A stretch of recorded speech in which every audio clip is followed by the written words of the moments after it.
শ্রী শ্রী গুরু গৌরাঙ্গ এবং শ্রী শ্রী রাধা মাধবজিউ রশেষ করুণায়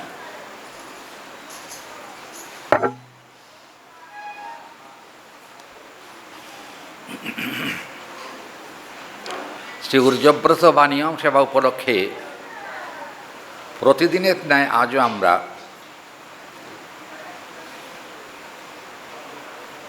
শ্রীল কৃষ্ণদাস কবিরাজ গোস্বামী পাদকৃত শ্রী গোবিন্দ লীলামৃতম গ্রন্থ অবলম্বনে শ্রী শ্রী রাধা গোবিন্দের অমল যশগাথা শ্রবণ সৌভাগ্য লাভ করেছি।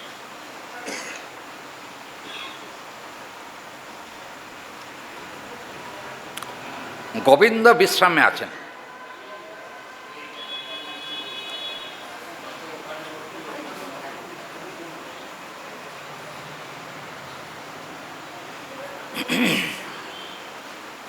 বিশ্রাম কাকে বলে?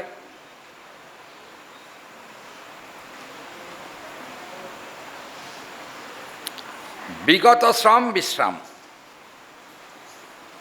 সংস্কৃতের বাসকচি আর কি।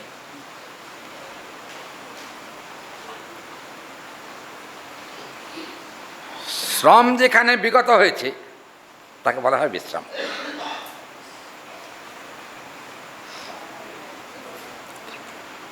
সারাদিন তো সংসারে পরিশ্রম হয়, দিনান্তে যখন আমরা একটু অবসর পাই তখন বিশ্রাম করি।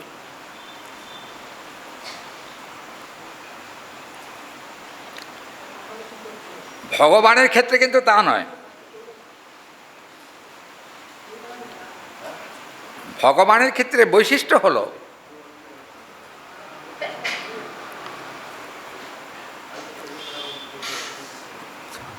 তত্ত্বত ভগবানের কখনো পরিশ্রম হয় না। কি পরিশ্রম বলুন তো?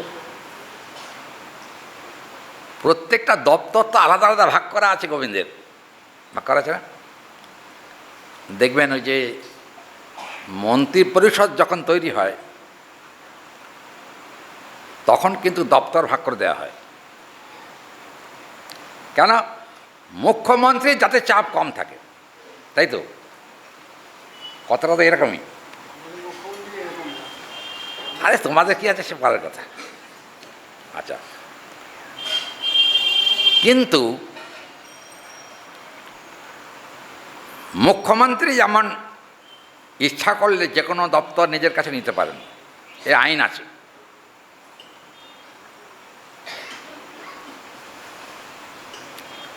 সেটা আইনের প্রাবল্যেই ঘটে থাকে।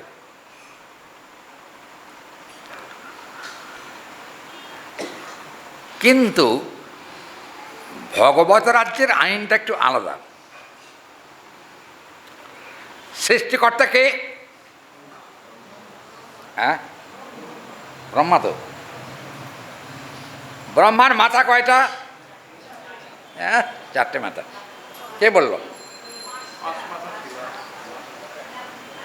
4 মাথা ব্রহ্মা আছে, 8 মাথা ব্রহ্মা আছে, 16 মাথা ব্রহ্মা আছে, 20 মাথা ব্রহ্মা আছে, 35 মাথা ব্রহ্মা আছে, সব ব্রহ্মা আছে। ভাগ। শুনুন, আমরা যে ব্রহ্মাণ্ডে বাস করি, এই ব্রহ্মাণ্ডের যিনি ব্রহ্মা, যিনি সৃষ্টিকর্তা, তার 4 মাথা। কিন্তু ব্রহ্মাণ্ড তো একটা নয়। আমরা গুণে গেতে 14টি ব্রহ্মাণ্ডের খবর রাখি, 14 ব্রহ্মাণ্ড। কিন্তু শাস্ত্রে আছে 14 ব্রহ্মাণ্ড ছাড়াও আরও ব্রহ্মাণ্ড আছে। আপনার তো আমাকে আশীর্বাদ করবেন, গলা গণ্ডগোল আরম্ভ হয়েছে। রোজ আমাকে সব বলছে, আপনার অত জোরে জোরে বলছেন কেন? কিন্তু আমার তো ছোটোবেলার থেকে এই অভ্যাস, আসতে বলা অভ্যাস কম, যা হয় হোক গিয়ে। গলা আজ আছে কাল নাই, তাই তো? গলা নিশ্চয়তা আছে কিছু, তবে যাক সে কথা। জানেন, ব্রহ্মার মনে মনে একটা অহংকার হয়েছিল, চার মাথা ব্রহ্মার এক সময়। অন্তর্যামী ভগবান বিষ্ণু তা অবগত হন। অবগত হয়ে ব্রহ্মা মনে করেছিলেন যে আমি চার মাথা ব্রহ্মা, আমার চার মাথা দিয়ে চার প্রকারের কাজ করে থাকি। ব্রহ্মাণ্ডে এমন কোনো ব্রহ্মা নাই আমার অধিক কার্য সম্পাদন করতে পারে। এটা কিন্তু অহমিকা। ভগবান অন্তর্যামী, তিনি জানেন। তিনি বললেন যে ব্রহ্মার এত তাড়াতাড়ি এত অহংকার ঠিক না। প্রসঙ্গ এসেছে যখন একটু বলি, একাধিক ব্রহ্মাণ্ডের একাধিক ব্রহ্মা আছেন, কিন্তু শিব কিন্তু একাধিক নন। শিব একজনই। তবে কি শিবের আবার তিনটে ভাগ আছে। একটা হলো রাজসিক শিব, আর এক হলো তামসিক শিব, আর এক হলো সাত্ত্বিক শিব। কিন্তু শিবের আরেকটা দিক, সেটা হলো গুণাতীত শিব। তিনি গোপীশ্বর শিব নামে বৃন্দাবনে অবস্থান করছেন। তিনি গুণাতীত শিব। যাক, আমি যে প্রসঙ্গ বলছি এখানে আসি। বহু ব্রহ্মাণ্ড, এখানে চতুর্দশ ব্রহ্মাণ্ডের কথা আছে বটে, কিন্তু অগণিত ব্রহ্মাণ্ডের কথাও শাস্ত্রে দেখা যায়। মজার কথা, সব ব্রহ্মাণ্ডের একজন করে ব্রহ্মা আছেন, কিন্তু অনন্ত ব্রহ্মাণ্ডের একমাত্র কর্তা হলেন ভগবান বিষ্ণু। ভগবান বিষ্ণু। কিন্তু মজার কথা কি, শিবাদি দেবাদিকং ব্রহ্ম সংহৃতশ্চ ব্রহ্মাদিকং শিব ব্রহ্মাদিকং তৎ বিষ্ণু একম এব গচ্ছতি। বিভিন্ন ব্রহ্মাণ্ডের ব্রহ্মা থাকলেও অনন্ত ব্রহ্মাণ্ডের মালিক কিন্তু একজন। কে? হ্যাঁ, অনাদির আদির গোবিন্দ সর্বকারণ কারণম। তার মানে বৈকুণ্ঠাধিপতি ভগবান বিষ্ণুর থেকেও কৃষ্ণের সামর্থ্য বেশি। গুণগত পার্থক্য আছে। শিবের কটা গুণ? হ্যাঁ, এই সাতকে বললো, শিবের 55টা গুণ। হ্যাঁ, আচ্ছা, শিবের তো 55টা গুণ, নারায়ণের কটা গুণ? হরি বল। গুণগত পার্থক্যেই কিন্তু অধিকার বিচার হয়। গোবিন্দের কটা গুণ? 64টা গুণ। এইবার গুণগত পার্থক্যে কাকে আপনি শ্রেষ্ঠ বলবেন? গোবিন্দকে তো, ঠিক। মজার কথা হলো, গোবিন্দের কিন্তু অসংখ্য রূপ আছে, কিন্তু ব্রহ্মার অসংখ্য রূপ নেই, শিবেরও অসংখ্য রূপ নাই।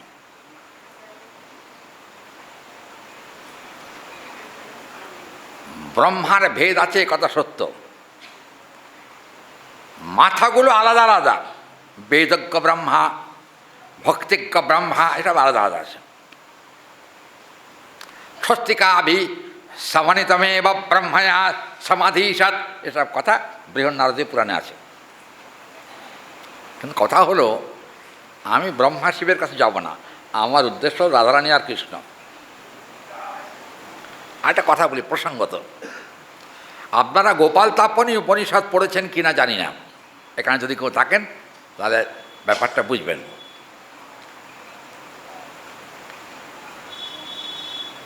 দেবী মূর্তি অনেক আছে, বিষ্ণুমূর্তির কথা হলো এতক্ষণ। দেবী মূর্তি অনেক আছে। দেবী মূর্তিকে হরি বল, হ্যাঁ হ্যাঁ, তারপর দুর্গার মধ্যে আবার কিন্তু হাত অনুসারে ভেদ আছে। 4 হাত, 8 হাত, 10 হাত, 33 হাত পর্যন্ত দেবী মূর্তি আছে নবদ্বীপে। বুঝেছেন, তেঘড়ি পাড়াতে রাসের সময়তে একটা মা দুর্গার মূর্তি হয়, আপনারা কেউ দেখে থাকবেন হয়তো নবদ্বীপে। আমার একবার কপাল গুনে ওইখানে পাঠ পড়েছিল দেবীতত্ত্ব বলবার জন্য। আমি গিয়ে দেখি, বুঝেছেন, 33 হাত দুর্গা। আমি তাকিয়ে বললাম, এর কথা বলবো কি করে, কচি পড়া কিছুই তো জানি না। 33 হাত দুর্গা কিন্তু খেলা কথা না। কখন হয়েছিল, কি প্রয়োজনে হয়েছিল, এসব কথা শাস্ত্রে আছে। একজন নবদ্বীপেরই পাঠক, সে আমাকে বলল কি যে মহারাজ, পাঠ যখন আরম্ভ হবে টের পাবেন ঠেলা।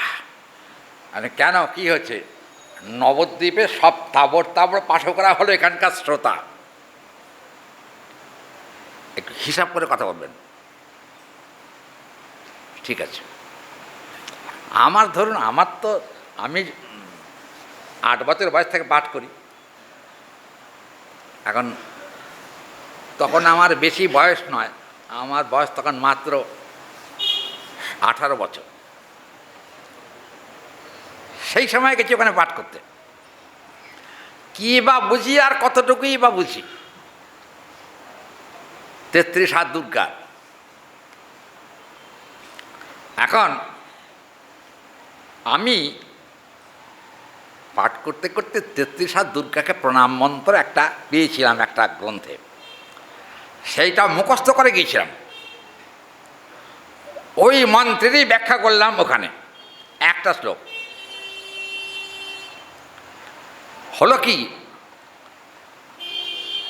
পাঠকরা যারা বসেছিলেন সামনে, ওনারা পাঠের পরে আমাকে ধরেছেন চাপে, বাবা তুমি এই মন্ত্র কোথায় পেয়েছ? আমি বললাম শিবপুরাণের 33 অধ্যায়ে এই মন্ত্র আছে। বাবা আমরা তো এতদিনের পুরনো পাঠক, কোনোদিন তো বাবা তা শুনিও নাই দেখিও নাই, তুমি যে মন্ত্রের উদ্ধৃতি দিয়েছো এটাও তো অমূলক নয়, এটাও সত্য। ওই মন্ত্রে বলা হয়েছে, মন্ত্র আপনাদের শুনিয়ে দেই, দেবী দুর্গয়া হি সত্যম তত্ত্ব এব বিমক্ষতে একো দেবী এক দেব্যা দেবী দেবাদিকং ভবান আনন্দ সংস্থিত বা সর্বে কৃষ্ণ স্তবাদিকং সদা গোবিন্দ চরণ সংযোগম দেবী দেবী দুর্গয়া নমস্তুতে। ওই প্রশ্নটা, মন্ত্রটা হলো 33 হাত দুর্গাও কিন্তু 33 হাতে গোবিন্দচরণ বন্দনা করেছিলেন।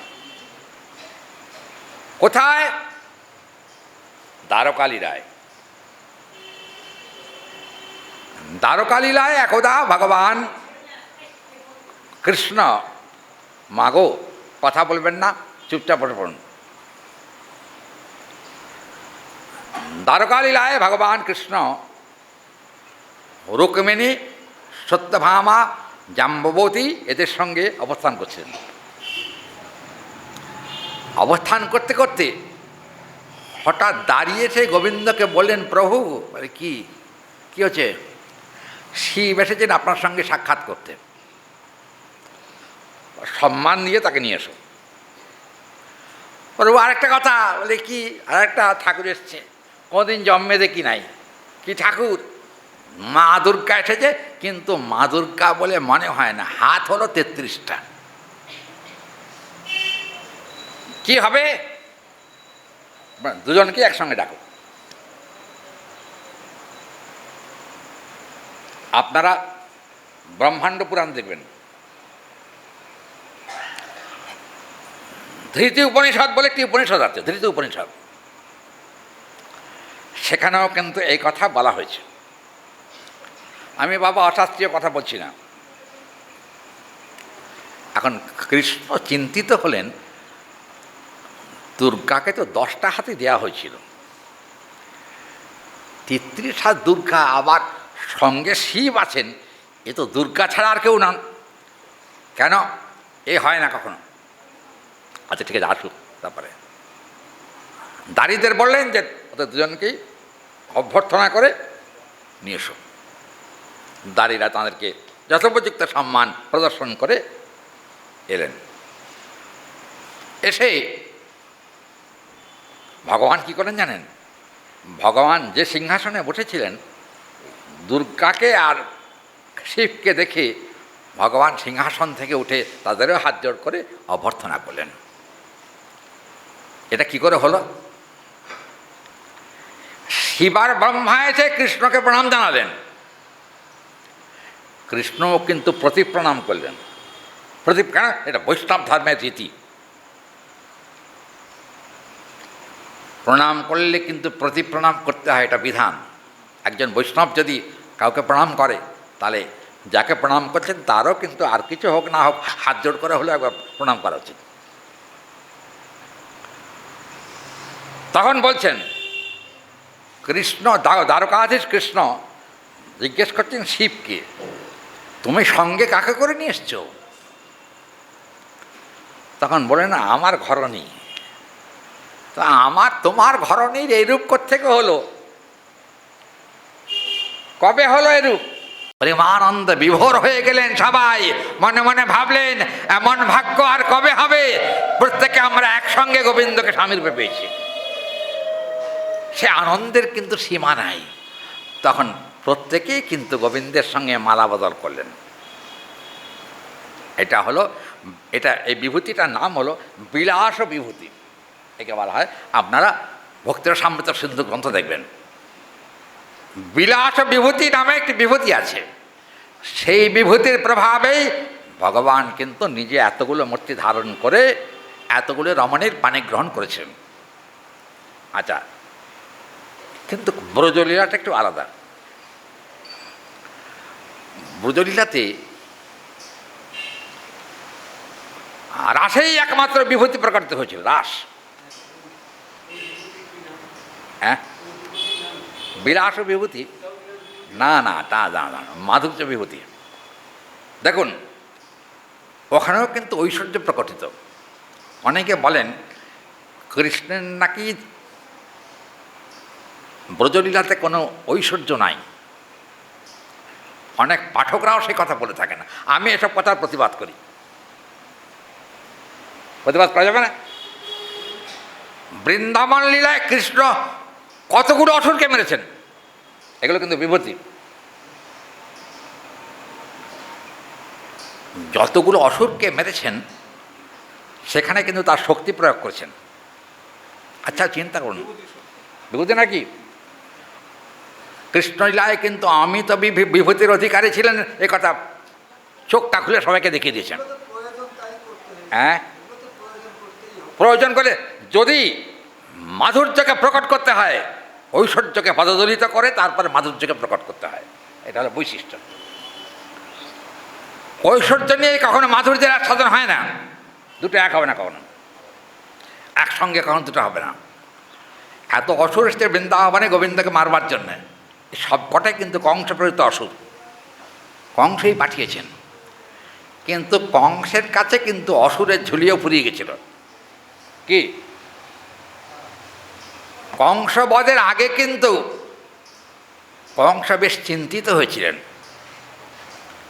এতগুলো অসুর পাঠালাম, একা বেটা ফচকে কৃষ্ণ সব অসুরগুলোকে বধ করে দিল, এবার কি তাহলে আমার পালা? হরিবল। চিন্তিত কংস মনে মনে ভাবলেন, এবার কি আমার পালা? মনে বড় আশা ছিল, ব্রজলীলা আমি ত্যাগ করে যাব না, কিন্তু ব্রজলীলা ত্যাগ না করলে কংস বধ হবে না। কি বলেন? ব্রজের থেকে মথুরায় না গেলে কংসবধ হবে না। কি হলো সেকালে আপনারা জানেন তো? কংসবধ করেছিলেন কে? দুজনে মিলে, কৃষ্ণ আর বলরাম দুজনে মিলে অসম্ভব করেছে। মজার কথা দেখুন, এই কংস যখন বলরামের একটা ঘুষিকে, হাতে কিন্তু তখন কোনো অস্ত্র ছিল না, ছিল কি? কংসের হাতে বিপুল অস্ত্র, কিন্তু কৃষ্ণ বলরামের হাতে কোনো অস্ত্র ছিল না। বিনা অস্ত্রেই কংসবধ হয়ে গেল। বলরামের একটা ঘুষি যখন এখানে লেগেছে, বুঝছেন, তখন কিন্তু দুই হাত দিয়ে কংস ধরেছে, ওরে ভরে মরেছে রে, মরেছে মরেছে মরেছে। কি ব্যাপার? একটা ঘুষিতেই কাত। গোবিন্দ কি করলেন জানেন? গোবিন্দ তো চতুর, তিনি দাদাদিকে ঘুষি মেরে কাট করে দিয়েছেন, আর কৃষ্ণ পেছন দিক থেকে বাঁ পায়ে একটা ল্যাং মেরেছেন। ল্যাং মারা বোঝেন? হ্যাঁ বোঝেন? হ্যাঁ, কৃষ্ণ একটা ল্যাং মেরে দিয়েছেন। দেওয়ার সঙ্গে সঙ্গে কী হলো? কংস কী হলো? চিটপাটাং হয়ে গেল। এই পড়ে গেছেন। পড়ে যাওয়ার পরে হরিবল, গোবিন্দ তার বুকে উঠে পড়েছে। আরে মূর্খ কংস, তুই ভেবেছিলিস আমরা বাচ্চা বাচ্চা দুটো ছেলে, তোকে আর মারব কি করে? আসলে জানিস না, আমরা দুই ভাই বাচ্চা হলেও আমি হলাম ষড়ৈশ্বর্যপূর্ণ ভগবান কৃষ্ণ, আর আমার দাদা হলো মূল সংকর্ষণ বলরাম। অতএব দুজনেই কিন্তু আমি তো তেজা, আজকে তোর প্রাণ না নেওয়া পর্যন্ত আমরা যাব না। কি হলো জানেন? কৃষ্ণ বললেন, দাদা তুমি একটু আমাকে সুযোগ করে দাও, ওই বেটা কংসকে একটুখানি টাইট দেব। কি হলো দেখবেন, দেখবেন ভাগবতে আছে প্রসঙ্গ। গোবিন্দ চিৎ করে ফেলে দিয়ে কংসের বুকের উপর চেপে গলা টিপে ধরেছে। হরিবল। কংসের কিন্তু বুদ্ধি শেষ। কেন জানেন? ছোট ছোট দুটো হাত গোবিন্দের, ছোট ছোট দুটো হাতে, আর বাঁ হাতে গলা চেপে ধরে কৃষ্ণ ডান হাত দিয়ে মেরেছেন বুকের মধ্যে এক ঘুষি। ওরে বাবা, আমার ভয় হচ্ছে জানেন, আমার এখানে একটা পেসমেকার লাগানো আছে। হ্যাঁ বুঝছেন, আমাকে আজকে বিকেলবেলা এক ভক্ত বলছে, বাবা পাঠে আপনি আস্তে কথা বলুন। কেন? ডাক্তার আপনাকে বেশি জোরে কথা বলতে বারণ করেছে, আধ ঘন্টার বেশি পাঠ করতে বারণ করেছে। আমি, বাবা যদি মরার হয় তো মরবই, বাঁচানোর হয় ডাক্তার বাঁচাতে পারবে না, বাঁচালে তো গোবিন্দই একমাত্র রক্ষাকর্তা, তিনি রক্ষা করতে পারবেন। অতএব মরার জন্য কোনো ভয় নেই। কেন? জগতে এখানে যারা জন্মেছে মৃত্যু একদিন তার হবেই। কি বলেন? দেবতাদেরও কিন্তু তাই, দেবতাদের জন্ম হয়েছে, তাদের মরণও হয়, বুঝছেন? কিন্তু একটা কথা বলি, ব্রহ্মার মৃত্যু আছে, ব্রহ্মা মরণ হয়, মরণ নেই দুজনের। এক হলো শিব, দুই হলেন অমিত তেজা কৃষ্ণ, তার কখনো মরণ নাই। এক পাঠক, বুঝেছেন, পাঠে কি বলছিল জানেন? আমরা দিকে মনে হচ্ছে এক চড় মেরে দিই পাঠককে, বুঝছেন? বসিরহাট গেছিলাম, বসিরহাট পাঠ করতে গেছিলাম। সেখানে আমার আগে একজন পাঠক ছিলেন, তিনি বলছেন যে কৃষ্ণকে জরা নামক ব্যাগ বাণ নিক্ষেপ করে বিষ মাখানো বাণ গোবিন্দের চরণে গিয়ে বিঁধে গোবিন্দের দেহত্যাগ হয়েছিল। এ কথা পাঠে বলছেন। অর্জুন নাকি তার মুখাগ্নি করেছিল, শয়তানের আদি। কোথায় আছে ভাগবতের কথা? ভাগবতের কথা আছে, মহাভারতে আছে। আরে মহাভারতে যখন বেদব্যাস রচনা করেন তখন তত্ত্বজ্ঞানী হয়নি, গুরুপদাশ্রয় হয়নি। তত্ত্বজ্ঞান না, মহাভারতে তো যে কথা বলা হয়েছে সে কথা কিন্তু তত্ত্বজ্ঞানের, বেদব্যাসের তখন তত্ত্বজ্ঞান হয়নি। কৃষ্ণকে সে তত্ত্বই কিন্তু বেদ, গুরুপদাশ্রয় হয়নি, তাদের কৃপা হয়েছিলেন তখন। কি বলেন? বেদব্যাস গুরু কৃপা হয়েছিল তখন? গুরু কৃপা না হলে দিব্যজ্ঞান লাভ হয়, আর দিব্যজ্ঞান লাভ না হলে ভগবানের তত্ত্বজ্ঞান প্রকাশিত হয় কখনো না। বেদব্যাস ভগবানের শক্তাবেশ অবতার, এ কথা ঠিকই। শক্তাবেশ অবতার হলেও তিনি কিন্তু সমস্ত বুদ্ধিতে, পারমার্থিক বুদ্ধিতে কিন্তু শক্তপোক্ত নন। ওই জন্য কিন্তু রচনা করতে পেরেছিলেন মহাভারতে। কৃষ্ণের মৃত্যু হয়েছিল, অর্জুন তার মুখাগ্নি করেছিল, একথা মহাভারতে একথা বলা হয়েছে। কিন্তু সেই মহাভারতের কথাকে মিথ্যা প্রমাণ করছেন শ্রীমদ্ ভাগবত। গোবিন্দের যখন, ভাগবতে আছে, গোবিন্দের যখন অন্তর্ধান লীলা হয় তখন কিন্তু গোবিন্দ যে শরীর নিয়ে এসেছিলেন সেই শরীর নিয়েই কিন্তু গোলকে যাত্রা করেছিলেন। গোলকে গোবিন্দ কখনো মরতে পারেন না, এটা হলো তত্ত্বজ্ঞানীর কথা। আর তত্ত্বহীনের কথা, মানবদীয় দেহ নিয়ে যখন এসেছিলেন তখন মরণ তো হয়েইছে, এ কথা মিথ্যা। কারণ গোবিন্দের শরীর আপনার আমার মতো পাঞ্চভৌতিক নয়। গোবিন্দের শরীর হলো সচ্চিদানন্দময় মূর্তি শ্রী গোবিন্দ, তার কখনো মরণ হয় না। মৃত্যু বলে, দেখবেন আপনার একটা কথা বলি, দেখবেন ভাগবতী গোবিন্দ যখন দেবকীর গর্ভে ছিলেন, ভাগবতে কিন্তু গর্ভস্তুতি আছে না? গর্ভস্তুতি, গর্ভস্তুতিতে ব্রহ্মা কিন্তু চমৎকার ভাষায় বুঝিয়ে দিয়েছেন। প্রভু দেখবেন, তরণীতমে বসাধসং তৎ ন তৎ গর্ভেষু সা এব তত্ত্ব হি লুপ্তম। গর্ভস্তুতি। প্রেমাদিলক্ষণম ভগবত হি তথ্যম গোবিন্দ তব চরণ পঙ্কজ ভাগবতং হি বহিষ্যম। এখানে বলা আছে গোবিন্দ দেবকী দেবীর গর্ভে ছিলেন, একথা সত্য।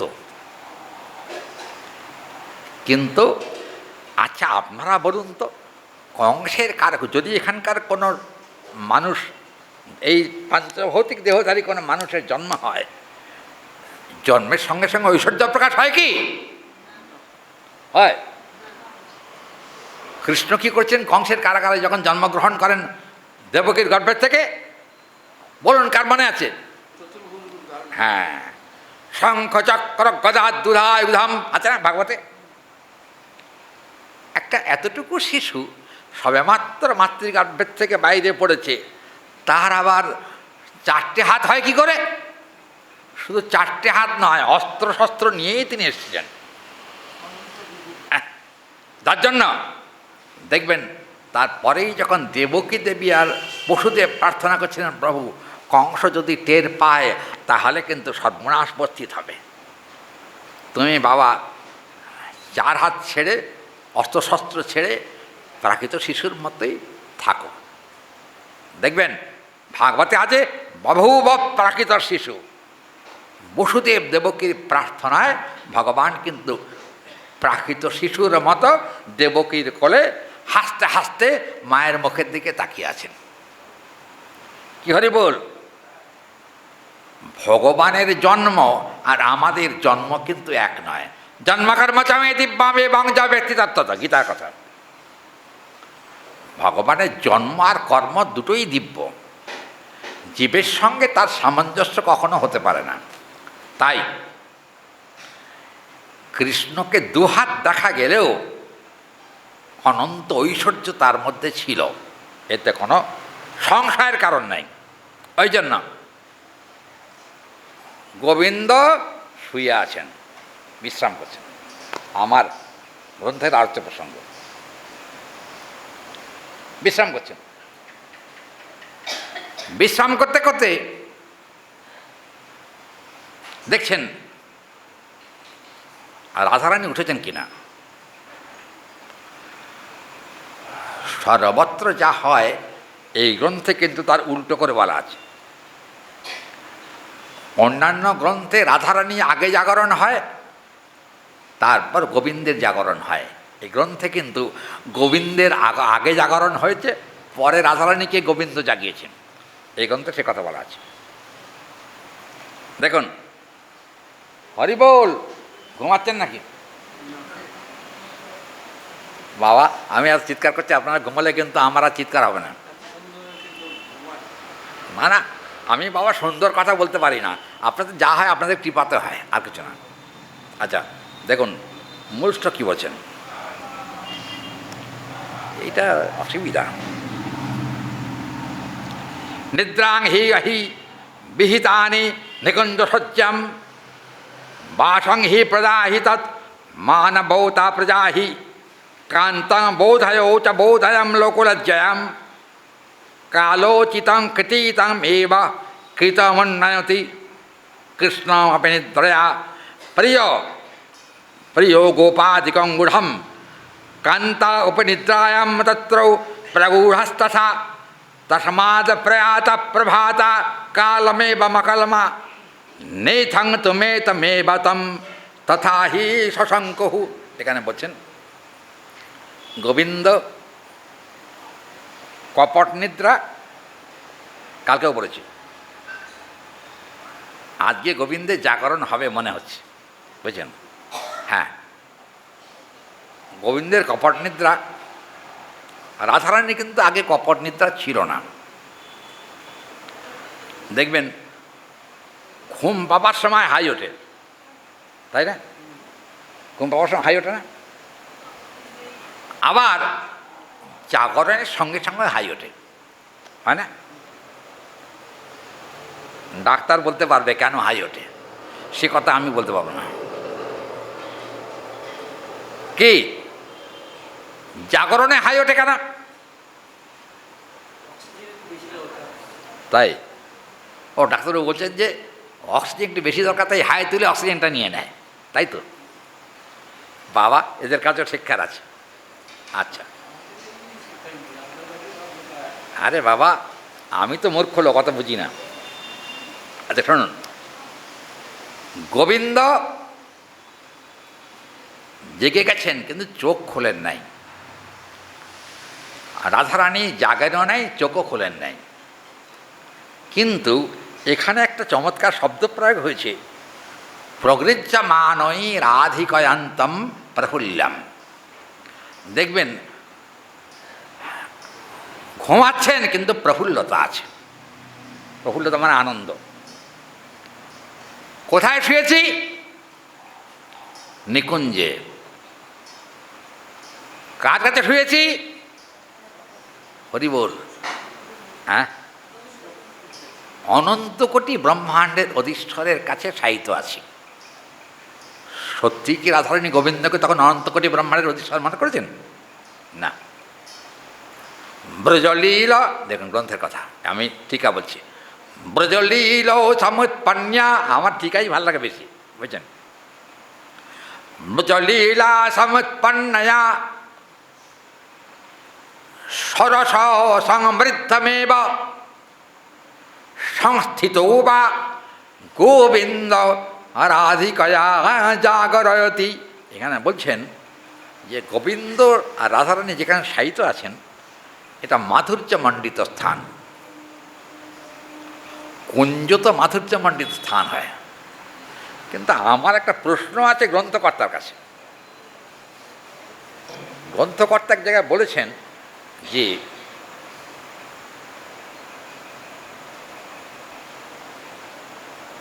দেবী বৃন্দা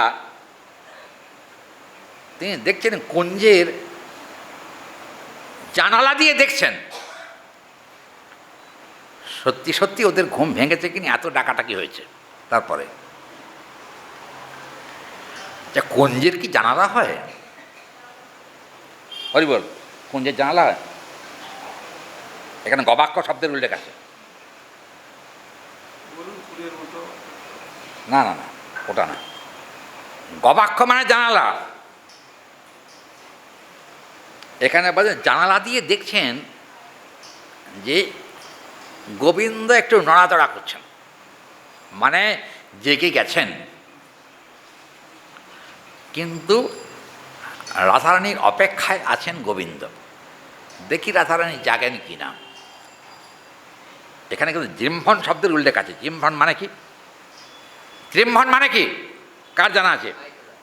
হ্যাঁ হ্যাঁ, দেখবেন ঘুমবার সময় হাই, জাগরণেও হাই ওঠে, তাই তো? আচ্ছা, এবার রাধারানীকে ধরে গোবিন্দ বলছেন, রাধয়া, হে রাধি, গবাক্ষ মে বা অরুণোদয়ং ভবৎ, জানলার দিকে তাকিয়ে রাখো, ওখান দিয়ে অল্প অল্প যেন রোদ আমাদের গায়ে পড়ছে। তাই বলছিলাম অরুণোদয়ের অবস্থান এটা, এটা কিন্তু আসলে সূর্যোদয়ের অবস্থান নয়।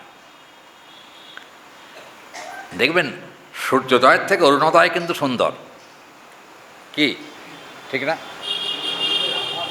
হ্যাঁ, পুরীর সমুদ্রে সূর্যোদয় দেখা কিন্তু খুব মজার। পুরীর সমুদ্রে সূর্যোদয়, কিন্তু জানবেন চন্দ্রোদয়ে অত মধুরতা নাই। সূর্যোদয়ের বৈশিষ্ট্য হলো, ও সূর্যোদয়ের সময় কেন দৃষ্টান্ত দেওয়া হচ্ছে আমি পরে আসছি কথায়। সূর্য কিন্তু আস্তে, দেখবেন এই সাগরের দিকে তাকিয়ে দেখবেন আস্তে আস্তে আস্তে আস্তে ওঠে। হঠাৎ দেখা যায় হঠাৎ সূর্য উঠে পড়েছে। হ্যাঁ, অনেকটা।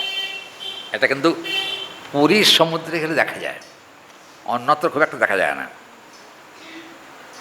আর এগুলো আমি প্রত্যক্ষ করেছি সমুদ্রের ধারে বসে বসে। আমার চোখও খারাপ তো, কিছুই দেখি না, কচি বড় অন্ধের মতো। যাই হোক, দেখেছি এটা অপূর্ব সৌন্দর্য বিকশিত হয়। তখন মনে হয় আমি বোধহয় তখন এই জগতে আর নাই, এত অপূর্ব। এখানে রাধারানী দেখছেন গোবিন্দের অরুণ নয়ন। অরুণ নয়ন বলেছেন তো, সকলেরই চোখে কিন্তু একটা অরুণ আভা আছে, কি বলেন? আছে না? আমাদের প্রত্যেকের চোখেই কিন্তু অরুণ আভা একটা আছে চোখে। এটা বিধাতার সৃষ্টি। জানবেন গোবিন্দের নয়ন দুটি কিন্তু অরুণবর্ণ, অরুণবর্ণ বিশিষ্ট। এখন রাধারানী কিছুটা গাঢ়নিদ্রায় আছেন। গোবিন্দ জেগেছেন আগেই, জেগে রাধারানীকে বললেন, রাধে, অরুণোদয় আগত প্রায়, উষাকাল শেষ হলো, তুমি যদি সময় মতো জাগরিত না হও তাহলে জানো কি? বলে কি? জানো কি, রোদ উঠে গেলে আর বাড়ি যাওয়া যাবে না। যাওয়া যাবে কেন বলুন তো? মা যশোদাও জানেন যে কৃষ্ণ আমার পাশেই শুয়ে আছেন, রাধারানীর মাও জানেন রাধারানী তার পাশে শুয়ে আছেন। কিন্তু আসলে কেউই কিন্তু মায়ের পাশে নাই। কোথায় আছে? নিভৃত নিকুঞ্জ কাননে। ওই যে নিভৃত নিকুঞ্জ কাননে অবস্থান করছেন। আসল কথা, ঘুম যখন মানুষের আসে তখন কিন্তু পূর্বস্থিতিটা লোপ পেয়ে যায়। একটা জ্ঞান থাকে কি? গাঢ় নিদ্রায় স্বপ্নে কিছু কিছু আবছা কথা বোঝা যায়, কিন্তু গাঢ় নিদ্রায় তা বোঝা যায় না। গাঢ় নিদ্রা আছে তো দুজনে? হ্যাঁ, না না, গাঢ় নিদ্রায় স্বপ্ন হয় না, অর্ধনিদ্রায় স্বপ্ন আসে। অর্ধনিদ্রায় আপনার স্বপ্ন দেখেন কি না? হরি বল, স্বপ্ন দেখেন? সব স্বপ্ন সবার কাছে বলা যায় কি? এটা কথা কয় না। সব স্বপ্ন সবার কাছে বলা যায়? বলা যাবে না। এমন কিছু স্বপ্ন আছে যা অত্যন্ত গোপন, নিজে নিজেই দেখে আর নিজে নিজেই হাসে। কি কথা ঠিক না? কি ডাক্তার প্রসঙ্গত বলি, ওই কথাটাই এসছে এখানে। আর রাধয়া স্বপ্ন দর্শনামে বা কৃষ্ণম, শুয়ে শুয়ে গোবিন্দকেই স্বপ্ন দেখছেন। কি দেখছেন? অদৃশ্য মানবমেতি সর্বেষাম তত্র বা গোবিন্দং প্রিয়পশ্যতি। রাধারানী দেখছেন যে আমার চোখটা দেখার মতো ছিল না, আমি যে একটু কম দেখছি, কিন্তু গোবিন্দ রাধারানীকে সম্পূর্ণ দেখতে পাচ্ছেন। স্বপ্ন দর্শন এটা দেখছেন। কিন্তু গোবিন্দ কৃপা করে এসে রাধারানীর হাতে চোখ বুলিয়ে দেবার সঙ্গে সঙ্গে রাধারানী আবার পুনরায় পূর্বের মতো চক্ষু প্রাপ্ত হয়ে মুরলীমোহন শ্যামসুন্দরকে প্রত্যক্ষ দর্শন করেছেন। দর্শন করার সঙ্গে সঙ্গে আনন্দ বিভাবিত চিত্তে বিষভানুনন্দিনী শ্রীমতী রাধারানী গোবিন্দকে দুই হাত দিয়ে গাঢ় আলিঙ্গনবদ্ধ হয়েছেন।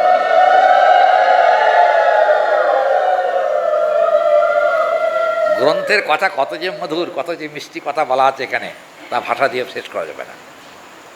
গাঢ় আলিঙ্গনবদ্ধ হয়েছে। দেখলেন কে? রাধা গোবিন্দের গাঢ় আলিঙ্গন দেখলেন কে? হ্যাঁ, যোগমায়াও নাই, বৃন্দাদেবীও নাই। ললিতা আদিকং, একটা বহুবচনান্ত পদ আছে এখানে। ললিতা আদিকং ছন্দস্বয়মাপ গোবিন্দ গাঢ়ালিঙ্গনং ভাবাং সর্বেষামোপি সদৃহং তৎ প্রেম সর্বস্য মিথ্যম। এখানে বলছেন রাধা গোবিন্দের গাঢ় আলিঙ্গন হলো। দেখলেন কে? আটজন দেখলেন। ললিতা, বিশাখা, চিত্রা, চম্পকলতা, সুদেবী, রঙ্গদেবী, ইন্দুরেখা, তুঙ্গবিদ্যা, আটজন দেখলেন। আচ্ছা, সখী তো অসংখ্য, আটজন দেখলেন কি করে? কথা আছে মধ্যে। আপনারা বৃহৎ ভাগবতামৃত দেখবেন। বৃহৎ ভাগবতামৃতম সনাতন গোস্বামী পাদের লেখা।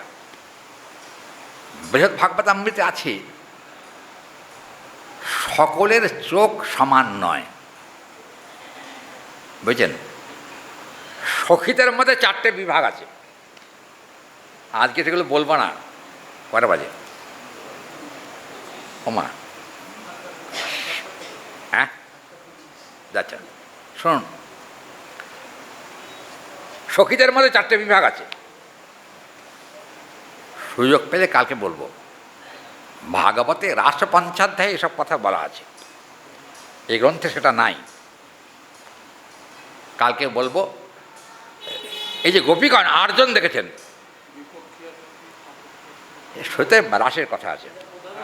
হ্যাঁ, এরা প্রধান আসক্তি তো, যার জন্য তারা কিন্তু সর্বেষামপি রসদৃষ্টয়া, তারা মানে রসবোধ।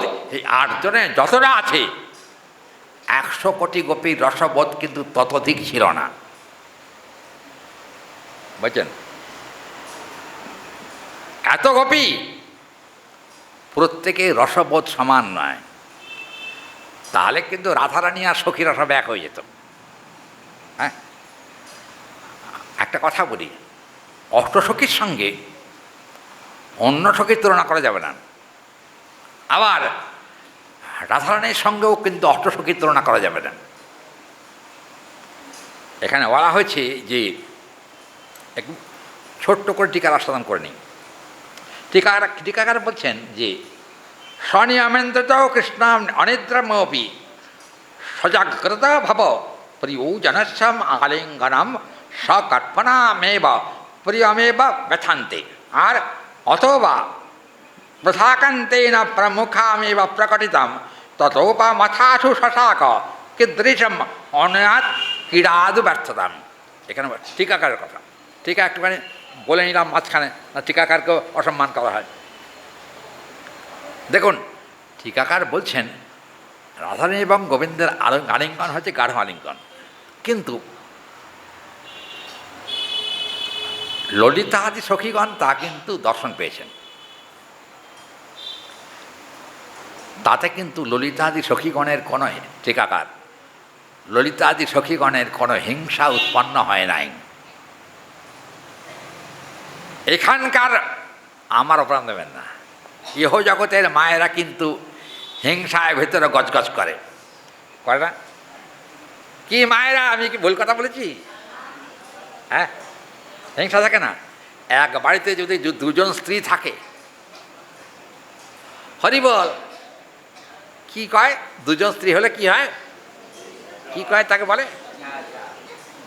যা অপদার্থ একটা। দুজন স্ত্রী থাকে নাকি যা বলে, এটার দশাটা কি? আচ্ছা শুনুন, তাকে বলা হয়।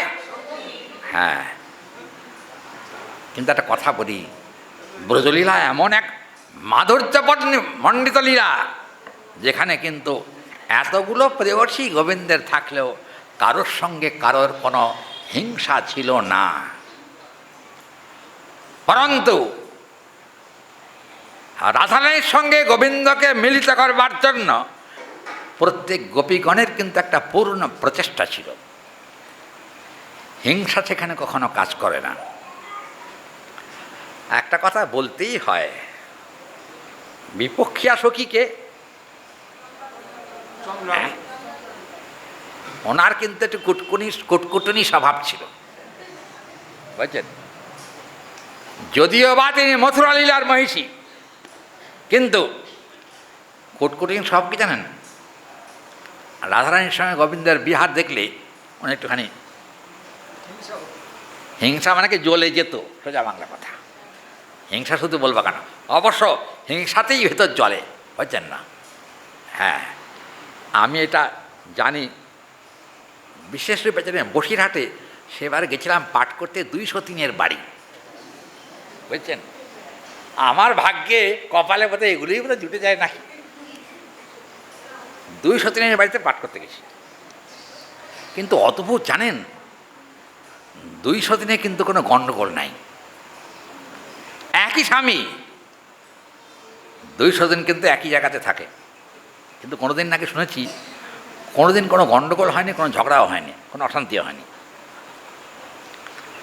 আমি একদিন কর্তাকে জিজ্ঞেস করলাম, দুটো লোককে ম্যানেজ করছে কী করে?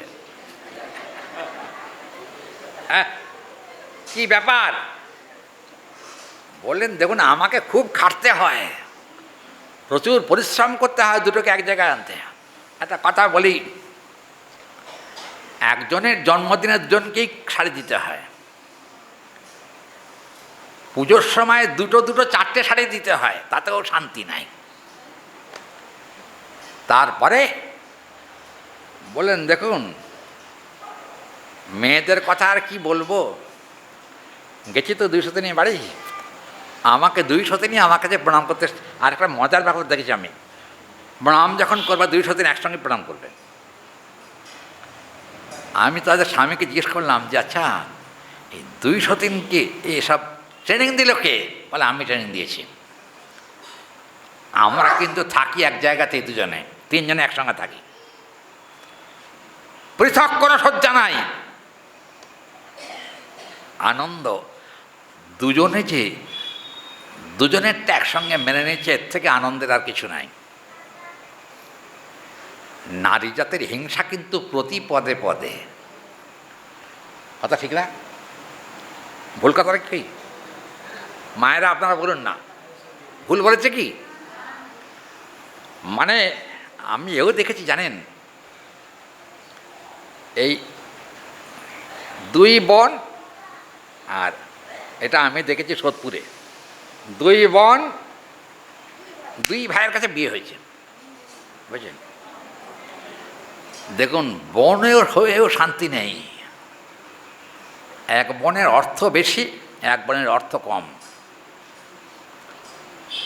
ছোট বোন বড় লোক, আর মেজ বোন হলো গরিব নয়, মোটা ভাত মোটা কাপড় চলে যায়। কিন্তু আশ্চর্য ব্যাপার, দুজনকে সহ্য করতে পারে না। আমার কি কপাল, আমি গেছিলাম সেখানে আবার পাঠ করতে। বলছেন গিয়ে আমাকে ছোটজন বলছে, বাবা কি পাঠ যখন করবেন না আমার ওইটাকে একটুখানি ভালো করে টাইট দেবেন। পাঠ কি টাইট দেবার জায়গা? হ্যাঁ, পাঠে কখনো কারোর পক্ষ বিপক্ষ বলা উচিত নয়। পাঠ হচ্ছে নিরপেক্ষ স্থান, নিরপেক্ষ কথা বলতে হবে সেখানে, কোনো রকম পক্ষ অবলম্বন করে কথা বলা উচিত নয়। আর আমি বাবা সেরকম পাঠক নই, আর কায়দা করে অত কথা বলতেও আমি পারি না। আর কী হবে, আপনি কিছুই বলবেন না, আমি দেখো পাঠ টাট হয়ে গেলে তোমাদের দুজনকে এক জায়গায় রেখে বুঝিয়ে সুঝিয়ে বলবো, এটুকু হতে পারে, তার বেশি হবে না। জানেন ছোটজন যে, সে বলল যে আচ্ছা বাবা পাঠ এক জায়গায় শুনেছি রাধারানীকে গোবিন্দ বেশি ভালোবাসতেন, অন্য সখীরা নাকি তাদের হিংসা করতো। একদম বাজে কথা বলবে না, ফালতু কথা। রাধারানীকে গোবিন্দ ভালোবাসেন এটা দেখে কিন্তু গোপীদের আনন্দ হতো, হিংসা ছিল না কখনো। ভাগবত আপনার রাজপঞ্চায়েতে পড়লে ব্যাপারটা আরও ক্লিয়ার হয়ে যাবে। একটা কথা বলি, বৃহৎ ভাগবত আমৃতে সনাতন গোস্বামী পাদ এই সমস্ত তত্ত্বগুলোকে তুলে ধরেছেন। আপনাদের কৃপাতে বৃহৎ ভাগবত আমৃত এর আগে এখানে পাঠ হয়েছিল, মনে আছে কিনা জানি না আপনাদের। বৃহৎ ভাগবত আমৃতম পাঠ হয়েছে না? আচ্ছা, কিন্তু বৃহৎ ভাগবত আমৃতে আমার একটা কপাল খারাপ জানেন, আমার ঘরে এত ইঁদুরের উৎপাত হয়েছে, গ্রন্থ রক্ষা করা খুব শক্ত। বৃহৎ ভাগবত আমৃতের একটা খণ্ড ইঁদুরে কেটে দিয়েছে। আমার মনে হয় ইঁদুরগুলো বোধহয় আমার বুকের মাংসই কেটে নিয়েছে, এরকম মনে হয়েছে।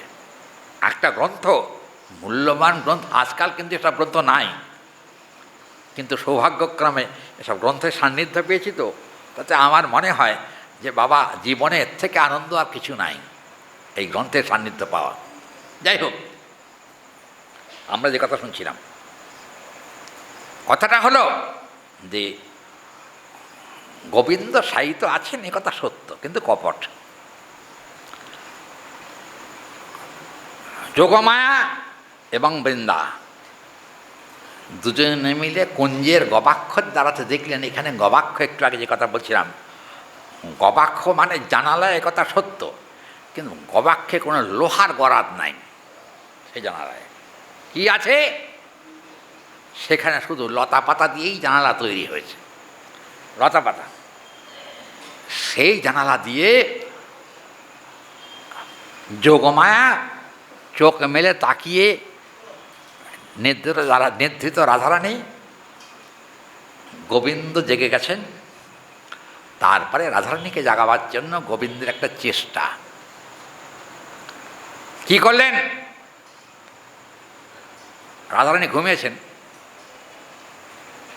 চোখ বুজে আছে, আবার হাইও তুলছেন, কিন্তু যে অরুণোদয় হচ্ছে, তো হঠাৎ একটা সূর্যের আলোর কোণ এসে গোবিন্দের চোখে পড়েছে। দেখুন বর্ণনা কীরকম গ্রন্থের, একটা আলোর কোণ এসে গোবিন্দের চোখে পড়েছে। ওটা কিসের কোণ? ওনার কার আলো? সূর্যের, অরুণোদয়ের প্রথম অবস্থা, এটা চোখে পড়েছে। তখন গোবিন্দ কী করলেন জানেন? মনে মনে ভাবলেন, যদি বেটা আয়ান একবার আমাদেরকে এইখানে এই অবস্থায় দেখে, গলা দুজনেরও আর থাকবে না। কি হরি বল? চিন্তিত হয়ে গোবিন্দ তাড়াতাড়ি করে রাধারানীকে জাগাবার জন্য, হরি বল, এতদিনের এত গাঢ় প্রগাঢ় নিদ্রা, দুজনের প্রেমে যখন হৃদয়ে পূর্ণ, সেই প্রেমপূর্ণ কলেবর, সেই অবস্থাতে রাধারানীকে জাগাবার জন্য গোবিন্দ নিজেই জেগে উঠে বসলেন। নিতাই গৌর প্রেমানন্দে হরি বল। গোবিন্দের জাগরণ হল। বেদান্তের কথা আছে না, কালকেও শ্লোকটা বলেছি, আজকে প্রসঙ্গ এসছে বলে বলছি। উত্তিষ্ঠত, তারপর কি? হ্যাঁ, তারপরে হা গোবিন্দ ক্ষৌরষ্ট ধারা নিশিতা দূরত্বয়া, আছে না? আচ্ছা, যাই হোক, গোবিন্দ জেগেছেন কিন্তু রাধারানী এখনও জাগেন নেই। ব্যাপারটা কিন্তু বিপরীতভাবে দেখানো হয়েছে গ্রন্থে। আপনার শারী সুখে দ্বন্দ্ব পড়েছেন। প্রত্যেক দিন কিন্তু আমাদের এখানে ভোরবেলা কীর্তন হয় ওই প্রসঙ্গে। সেখানে কিন্তু রাধারানী আগে জেগে গোবিন্দকে জাগিয়েছেন, কিন্তু এখানে মাধুর্য প্রকট হয়েছে গোবিন্দ আগে জেগেছেন। হরিবল। কিন্তু কথাটা বলতেই হবে, না বললে মজা হবে না। সূর্য আস্তে আস্তে উঠছেন, আর নয়ন মণিসদৃশং তাৎ